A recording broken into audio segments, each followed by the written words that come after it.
gather your thoughts. Here's Aaron Rodgers, 31-23 late fourth and goal. Obviously, the Packers decide to kick the field goal. Here's Rodgers after the game. Look, you know, in that situation, first and goal on the 8, I thought it was 4-down territory. On 4th down, when the guys run on the field for field goal, there's 5-6 guys on the field. There's not a whole lot to do there unless you call timeout. So, you know, we just got to trust we're gonna stop them. You know, I understand the thought that if you don't get it there, you know, they're backed up, and either way you got to score a touchdown. So the 2-point conversion becomes, you know, either a part of it or not. If we go 4 and 4th, throwing a completion, you know, it's them 1st and 10 on the 8-yard line. Either way, we got to stop them, right? You know, if you kick the field goal. So that was yesterday. You saw Pat McAfee on the Pat McAfee show. So yeah. He had some time to think about it since just right after the game. Yeah, well, and he answered it pretty, you know, similar as far as after the game, too. I'll say it always. And the one thing I like about Rodgers is he doesn't sugarcoat. Mm-hmm. You know, he kind of tells the truth. And then people read into things and they're like, wait, did he mean this? Did he mean that? And I think that's where it goes crazy sometimes. And that's the perfect example why a lot of athletes don't want to be truthful or say things, because they know it gets perceived in a way maybe they didn't mean it to be. And now it goes down a wormhole of conspiracy theories. Listen, we know he wanted to go for it there. Of course, yeah. We know. He thought about it too. The coach had made his mind up. Right. You know, this is where I get into a little bit of like the athlete and the quarterback sometimes can't win. You know, Rodgers the diva and he does what he wants, but now he listens to the coach and we want Rodgers to tell the coach to stop and stop the field goal unit, and now I want to go for it. No, Rodgers, we want you to be a diva and a baby now. Now we want you to tell us what to do. And there's a question about that. And that's where I'm so sick of that I can't tell you. From social here on the 4th and goal, at David Popping, Poepping. Should Rodgers have waved off the field goal unit, and can he? Unprecedented. It's unprecedented. It's never happened. Right. I've never seen Tom Brady wave off the field. Never. No. Yeah. You might have had moments where the coach is being, I'm not sure what to do. Yeah. And now the quarterback who's on the field and nobody else is running on the field is going, of course. Let's go. That happens every game. But that's different than here comes the offensive lineman and now you're going to coach the team and say, nope, get back off. And we're going to call a timeout now because I'm running the team. Oh, now that's what we want Aaron Rodgers to do? That to me is what my head wants to pop off with this crap. Right. I mean, that's where I'm just going, come on, everybody. We can't have it both ways. And everybody for the last few years tell me, oh, Rodgers does what he wants, and it's all about him, and blah, blah, blah. And then he becomes the team guy, and we want him to go back to be that guy again. That's just where I struggle with it. And also, I mean, I don't think LaFleur's getting credit for, maybe he had on his mind, we're 0 for 6 inside the 10 throwing the ball. Of course he did. That's exactly right. I think that was part of his decision. He's just going, any success at all, maybe he does let him go for it. Right. You could sit here and go, 0 for 6. He did throw an 8-yard touchdown pass to Tanyan, right, inside the 10-yard line. So he did do that a little earlier, or late in the third quarter. They did have 2 drives with 1st and goal inside the 10. Right. They 6, scored. but yes. You are right. But nothing was easy for them throughout the day. I mean, none of it was easy. And I'm sure that played into his mind a little bit, too. He also had the short touchdown to Devontae Adams. Yes, so right. They did have some success, but you're there just were saying a number 0 and 6 on the 2 field goal drives. There were a number of failures. Agreed. So I'm sure that he thought that a little bit. And, I think he misled himself a little bit about the success of the defense, like I said on Monday. Right. That's where I go, you got 3 turnovers. I got it. But they did just drive down and get a field goal. Yeah. And on the 3 turnover drives, it wasn't like you guys just dominated them. I mean, one drive, they're going down the field. You're not stopping them, and he just missed a wide open receiver over the middle. So I wouldn't have felt like, our defense has control of the game. Yeah. That's where it is. But listen, that end of the game, certainly, yes. I think the whole football world was shocked they were kicking the field goal there. Right. You could put yourself in the logic and all that things, and okay, I understand what he's thinking. But, yeah, I think you and we just go, you're at the 8-yard line. There's no guarantee you're going to get back there. The 2 drives before that, you went 3 and out. Right. And you had the ball down 28-23 and couldn't do anything. So I'm always of the, when you got a guy like Rodgers or a Brady or Mahomes or whatever, you go down with them. Yeah. You go down with their best punches. Right. And to me, Rodgers at the 8 at that moment, you let him. He's carried you the whole year. You see if he can do it one more time there in the 2-point conversion. And I think Aaron brought up a very good point there. If you miss, they're on the 8-yard line, and you have 3 timeouts left. Another overlooked part of that sequence at the game at the end, they came out and threw on first down. I know. The Bucs got it. I know. Leftwich allowed him to throw. I think it was about an 8 or 9 yard throw. Oh, yes. That was huge. Huge, no doubt. That paved the way for the game being over. Pretty much. I mean, then Green Bay had to deliberately go off sides because they didn't want to waste the timeout. Yes, right. Right? On just like, oh, you're going to get the first down. So let's just get the first down out of the way on a clock stoppage here. And now our timeouts will be more useful, which was very smart on Green Bay's part. I know. It was. But that was a great first down play call. What if they run it like everybody thinks they're going to? They stuff it at second 11 timeout. Now it's not in your hands, but things are going your way. You got your timeouts.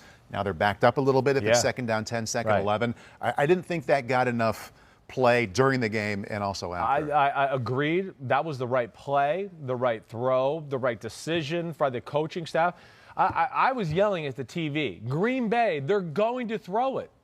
That was the play to throw it. On that 1st and 10. Because it was about to be the 2-minute warning no matter what. Right. So incomplete, complete, it doesn't matter, right? Clock stopping anyway. So that was the play by Bruce Arians there. That was very smart of them and good for him to have the guts to call that and do that. Or Leftwich. Or Leftwich, whoever it is. They're both. Although coming off the sideline, I'm sure they're in cahoots on Cahoots, exactly right. But let's go back to the 3 plays before that, right? Let's hit that. Green Bay. For Green Bay. So they're down 31-23. They have first and goal inside the 10. Yeah, let's just hit on, to me, the play to really talk about is the first down play. Hey, second down, not really anybody open. I'll go through them all here. Let's just go first down right off the bat. Here we go. First down. That's the play where everybody on social media may have seen it now or anybody. He throws, though, there's 3 receivers to the right. It's Adams on the inside, Lazard on the middle, Valdez-Scantling outside. Okay, now, this is the play where he throws the ball, and Lazard ran like a slant route, kind of ducked his head, and you're like, what the hell was that? Where was that going? What was that doing there? All right, so here's the setup. The play before that got them down to the 8-yard line, they threw the same play to the left side, to Davante Adams. When they have 3 receivers to a side and you play a little off coverage, okay, they love to send the 2 outside receivers. Just go block those guys who are playing off coverage, and we'll throw it quick to Adams, and now he'll read off you and make a play. That's how they got to the 8-yard line. So now here we are in first down. Similar formation. He's got the receivers to the right side here. It is an RPO. They have a run called, but they have a little combination pass route they're going to do there. Right before the snap, he's going through his, green 18, right? And he gives he looks over and taps his ear like this. Who was he looking at? All 3 receivers. They're all, but I don't know. This is where I'm saying this part because I don't know if Lazard got that signal. That's where I question this. Now, what are they trying to do with this play exactly? They're trying to fake the play they just ran before.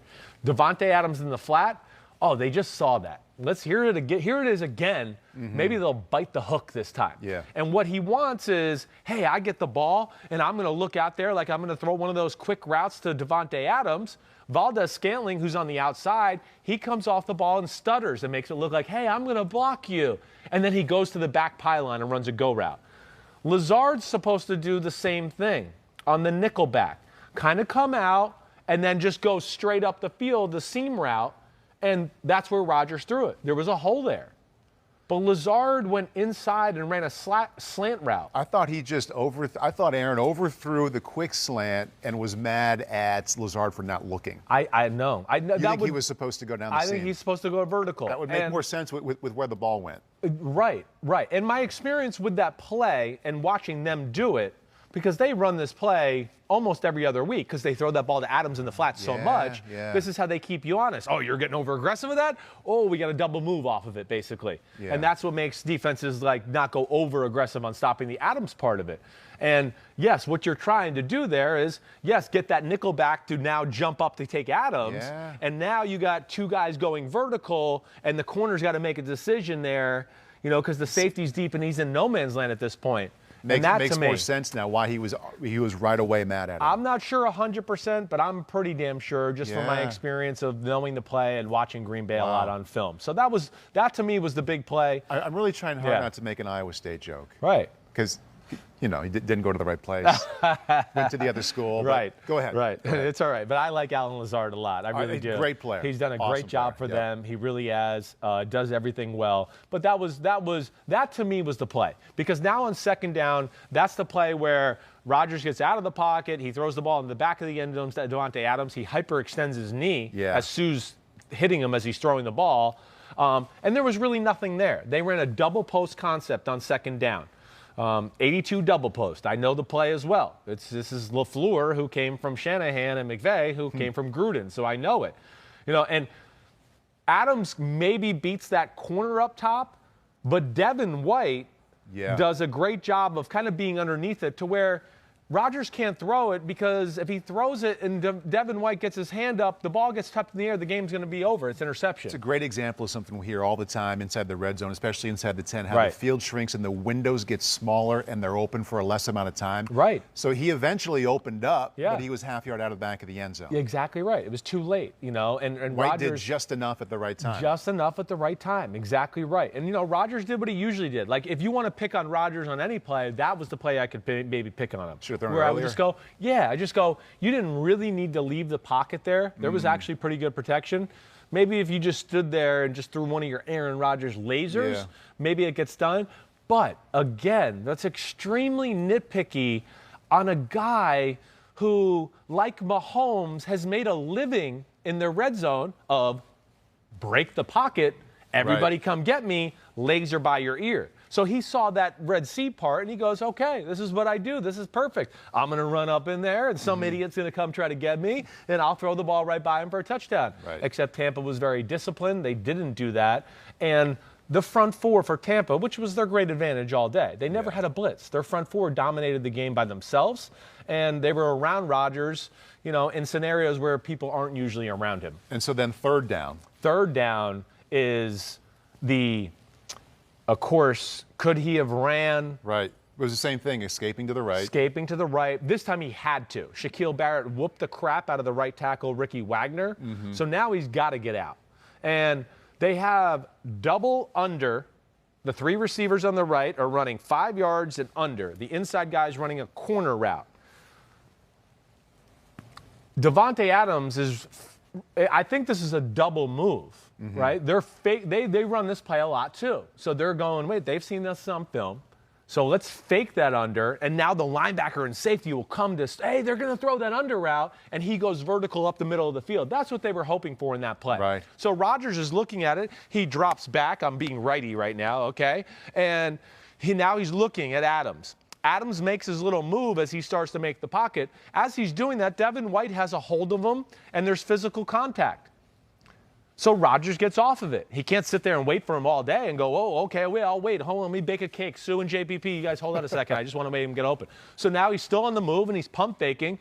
So now he goes, wait, oh, man, no Davante Adams. Him and Devin White are all hung up together. And now he looks out to go, let me put my eyes on Lazard, who's running the second under. And Devin White, he already passed it off. He let Davante Adams go to the safety, and he went to Alan Lazard. So now he's thinking, wait, White's there. I'm going to throw to Lazard. He should be wide open. And as he's cocking his arm to throw it, White's already reacted, and now they're almost doubling Lazard. He tries to go back to Davante Adams. People are bearing down on him, and that was that. So, that one was great defense. It was. And there was a lot of that. The back seven, front four, terrific for Tampa Bay. Right. They defended in terms of being in the lanes and one-on-one coverage, I thought, extremely well. Hi, I'm Mike Tirico, and thanks for watching. Make sure to hit subscribe for the latest news and highlights from NBC Sports.